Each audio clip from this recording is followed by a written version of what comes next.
कृष्ण कन्हैया लाल की।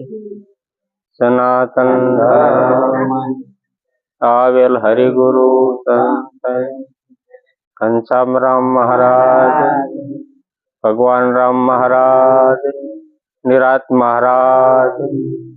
ओम नमो पार्वती पति हर हर महादेव। गुरु ब्रह्मा गुरु विष्णु गुरुदेव महेश्वरा, गुरु साक्षात् परब्रह्म तस्मै श्री गुरुवे नमः। गुरु बिन ज्ञान न उपजे, गुरु बिन मिटे नहीं भेद, गुरु बिन मन ना संशय नो मटे, भले वाँचो चार वेद। गुरु महाराज कहता कि ज्यां सुधी सतगुरु नो कराई ત્યાં સુધી 4 વેદ 100 શાસ્ત્ર અને 18 પુરાણ આ બધું લખેલું છે પણ ઉકલતું નથી. એનો શાસ્ત્રમાં સાર લખેલો છે, શબ્દનો સાર શું એ સાર ઉકેલ થતો નથી. અને જ્યારે ગુરુ મહારાજનો આપણે ઉપદેશ લેવી તે પછી ગુરુ મહારાજ બોલવા વાળો ઓળખાવે તે પછી આપણને શબ્દનું જ્ઞાન આપે છે ગુરુ મહારાજ. પછી આપણને શબ્દનું જ્ઞાન થાય અને પછી આપણે એને શબ્દનો પારખો બનવી છે. ત્યાં સુધી પારખો બનતા નથી. એમ અમારા ગુરુ મહારાજની બાજી છે, બાજી રે બગાડી હોજી, બાજીને બગાડી, સતરે ગુરુ વિના બાજીને બગાડી. એકો રે એક તો જામાં આત્મ રામ છે, બગેરે બગાડી ઉપર ભાત ભાળી, સતરે ગુરુ વિનાની બાજીને બગાડી. આ બધે એકો એક આમાં બધે પરમાત્માનું સ્વરૂપ છે, પણ ઉપર ભાત પડી એટલે બે દેખાય છે, એક શરીર ને એક મેં, એમ બે દેખાય છે એટલે સાચો પરમાત્માનું સ્વરૂપ દેખાતું નથી. એટલે ગુરુ મહારાજે કીધું કે આ બાજી બાજીને બગાડી, મારો ધર્મ ને તારો ધર્મ ને પેલાનો ધર્મ ને એમ કરી બાજી બાજીને આ બાજી બગાડી. મનુષ્ય દેહ જેવો દેહ મળ્યો અને પરમાત્માનું ભજન કરવા દેહ મળ્યો છે. મનુષ્યનો દેહ એટલે પરમાત્માનું ભજન કરવાનું છે, તો ભજન ન કર્યું અને બાજી બાજી અને આ જિંદગી અમને પૂરી કરી નાખી. એટલે ગુરુ મહારાજે એમ કીધું બાજી બાજીને જિંદગીનો બગાડો અને પરમાત્માનું ભજન કરો. આ પરમાત્માનું ભજન કરવા માટે આ દેહ મળ્યો છે. મનુષ્યનો દેહ અતિ મોંઘો, એ કોઈ દેવને પણ દુર્લભ છે એવો દેહ મળ્યો છે. તગેયામાં 3 ગુણની રચના રચાણી, ચોગે 4 ગુણ ખાણી, એને લેજો બીજ 12 જાણી, સતરે ગુરુ વિનાની બાજીને બગાડી. 3 ગુણની રચના છે આમાં. 3 ગુણ, રજોગુણ, સતોગુણ ને તમોગુણ, આ 3 ગુણની રચના રચી છે. અને સવાર બપોર ને સાંજ, બાળપણ યુવાની અને ગઢપણ. જો બાળપણ રમવામાં જાય, યુવાની રમવા કૂદવામાં વહી જાય અને ગઢપણમાં પછી ભજન ત્યારે થાય. આ 3 વહી જાય પછી ભજન કેમ? આ 3 ગુણની તો રચના છે. આ શરીર આપણું 3 ગુણનું રજોગુણ, સતોગુણ ને તમોગુણ આ બનેલું છે. પણ 4 ખાણી કીધી એમાં આખી સૃષ્ટિ રચાણી. 4 ખાણીમાં તોતા ખાંડ, જરા ખાંડ, ઈંડ ખાંડ અને પિંડ ખાંડ, આ 4 ખાણીમાં આ સર્વ આખી સૃષ્ટિ રચાણી છે. પંજેજામાં 5 તત્વ શેર પુરાની, પંજેજામાં 5 તત્વ શેર પુરાની, સગરે બોલે હોજી અવિનાશી વાણી, સતરે ગુરુ વિનાની બાજીને બગાડી, બાજી રે બગાડી હોજી, બાજીને બગાડી, સતરે ગુરુજી વિનાની બાજીને બગાડી. પાંચ તત્વ પૃથ્વી, આકાશ, વાયુ, તેજ, અગ્નિ આ બધું અમર છે અને માલિકા રહેવા વાળો આત્મ તત્વો પણ અમર છે.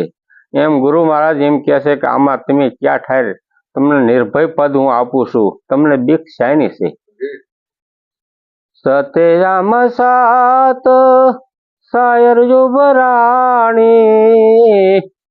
અઠે રે અઠે બળતી અગ્નિ ને ઠારી, સતરે ગુરુજી વિનાની બાજીને બગાડી. સાત શાયર આપણને ઘણા ઠેકાણે ગુરુ મહારાજ બતાવે છે કે પરિષદ રાજાને જ્યારે સર્પદંશ થવાનો હતો ત્યારે સાત નદીઓમાં ભૂમિકા બતાવી હતી કે સાત વાર આપણે બતાવ્યા, સાત વારમાં તમે સર્પદંશ થાય છે અને તમારું મૃત્યુ થાય છે. તો જ્યારે આપણને બ્રહ્મ જ્ઞાનનું જ્યારે ગુરુ મહારાજે જ્ઞાન આપ્યું પરિષદને, ત્યારે એમને નિર્ભય પદ આપ્યું કે મને શરીરને કદાચ યારું કરડે તો શરીરને કરડે, મને તો અડે એવું નથી, શસ્ત્ર ન અડે, કોઈ અગ્નિ ન અડે, કોઈ પવન ન અડે, તો મને આ સર્પદંશથી શું થાય. આવી નિર્ભય ભૂમિકા આપી હતી. એટલે ગુરુ મહારાજ આવા સાત ભૂમિકાની વાત કરે છે કે સાત ભૂમિકા આપણને આપી છે. આપણે અસંખ્ય જન્મ લીધો તેદુના બોલવી છે, કોઈ દી મુખ અસંખ્ય આમ પૂરું નથી થયું, તોય છતાં ગુરુ મહારાજનું મુખ જેટલું બોલો એટલો સમાવેશ થઈ જાય છે. અને તેદુના આપણે સૂંઘવી છીએ, કોઈ દી નાક આખું ભરાણું નથી. તેદુના આપણે સાંભળવી છીએ, કોઈ દી આ સાંભળવામાં કાન પૂરા થયા નથી. સત્ય શબ્દ જ્યાં સુધી સાંભળાય નહીં ત્યાં સુધી અસત્ય શબ્દ તો લેવાના નથી. એમ આ સાત શાયર અને ચેદુના આપણે કેમેરામાં ફોટા લઈએ છીએ, પણ કેમેરો ફૂલ થતો જ નથી. એમ આ દિવ્ય દ્રષ્ટિ આપણને આપી છે કે બેટરી ગમે એવી હોય ને તો આમાં ખૂટી રહે, પણ આ બેટરી એવી છે કે ગમે અત્યારે આમ તેજ કરો તો ચંદ્રમાં સુધી અને તારા સુધી આપણને દ્રષ્ટિ પગી જાય છે. એ પ્રકાશ કયો છે? એ આત્મ સ્વરૂપનો પોતાનો પ્રકાશ છે. આવી સાત ભૂમિકા આપણને બતાવી ગુરુ મહારાજે. સાત શાયર ઉભરાણી, અઠે અઠે બળતી અગ્નિ સારી, અઠે અઠે આ બધે આપણે જાતા. આજ સુધી આપણને ગુરુ મહારાજનું જ્ઞાન નહોતું, ત્યારે અઠે અઠે આપણે જાતા હું ભણે જાઉં, પણ જાત્રામાં જાઉં તો મને પરમાત્માનું સ્વરૂપ મળે, પણ એ અંબાજી જાઉં તો મને માતાજીના સ્વરૂપ મળે. આવો આપણે દર્શન કરવાની અભિલાષા માટે જ જાતા, પણ બધે સર્વ દેખાડ્યું ક્યાં કે તમારી પાસે છે અહીંયા પહેલા ગોતો અને પછી જ તમને મળશે. પરમાત્માનું સ્વરૂપ તમારી પાસે છે, તમે તમને ઓળખી લો. જ્યાં સુધી તમને નહીં ઓળખો ત્યાં સુધી કોઈ પણને ઓળખવાના નથી.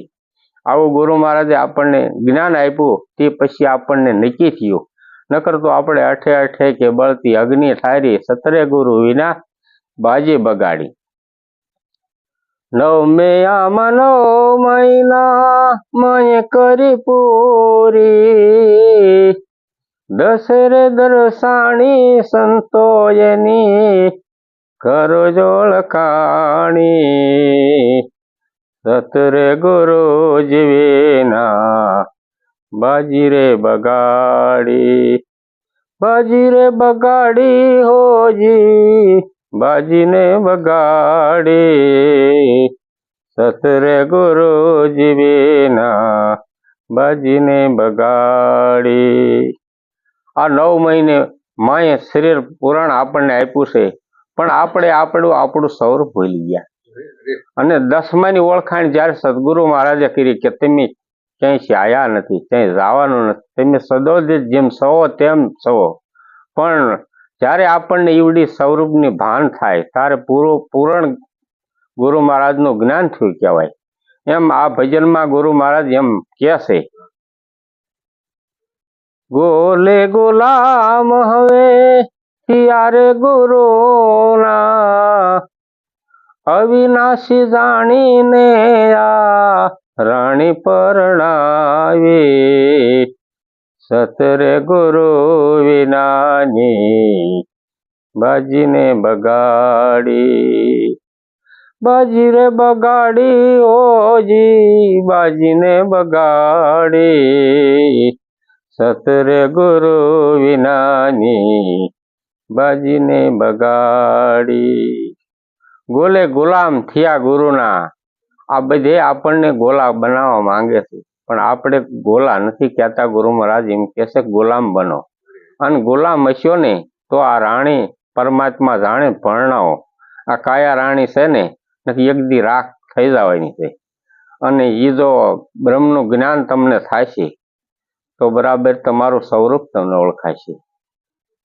બાદશાહ ગયા ને રાજ થયા ખાલી, એક રે એકની હવે કરો જોળખાણી, સતરે ગુરુ વિનાની બાજીને બગાડી. બાજી રે બગાડી હોજી, બાજીને બગાડી, સતરે ગુરુ વિનાની બાજીને બગાડી. જ્યાં સુધી બાદશાહ કહેતા અહમ થાય, અહમ આપણામાં હોય ત્યાં સુધી પરમાત્માનું સ્વરૂપ ઓળખાતું નથી. કાં હું અને કાં હરી એક રે, કાં હું રે અને કાં હરી રે, આ બે માંથી એક રે એવું. એટલે ગુરુ મહારાજે એમ કીધું બાદશાહ ગયા ને રાજ થયા ખાલી, હવે કરો એકો એકની ઓળખાણી. ગુરુ તુલસી ભૂદર જમે જાણી, ગુરુ તુલસી ભૂદર જમે જાણી, દાસ રે ઘનશ્યામની બાજી રે સુધારી, સતરે ગુરુ વિનાની બાજી રે બગાડી. ભૂદર એક આ શબ્દ રહ્યો ને ભૂદર છે. ગુરુ મહારાજે અહીંયા ભૂદર કીધું. 52 થતા હોય ને, 52 તત્વ છે, એમાં 53મું આ ભૂદરું છે. એને ગુરુ મહારાજે બરોબર ઓળખી અને ભૂદર કીધા ગુરુ મહારાજને. એમ ગુરુ મહારાજ છે ભૂદર સ્વરૂપ છે. ભૂદર એટલે પરમાત્મા થાય. પરમાત્માનું સ્વરૂપ જે આ બોલે ને એ પરમાત્માનું સ્વરૂપ છે. છતાં આપણે બહાર ગોતવી છે કે પરમાત્મા છે બીજે છે, અને એકો એકની પછી ઓળખાણી થઈ. આ બાજી જો મનુષ્યની દેહની બાજી જો બગાડે નહીં, એટલા માટે ગુરુ મહારાજે કીધું કે બાજી જો આમ સુધરે, નકર તો બાજી અહીં બગડી જાય એવું છે. બોલો સદગુરુ મહારાજ.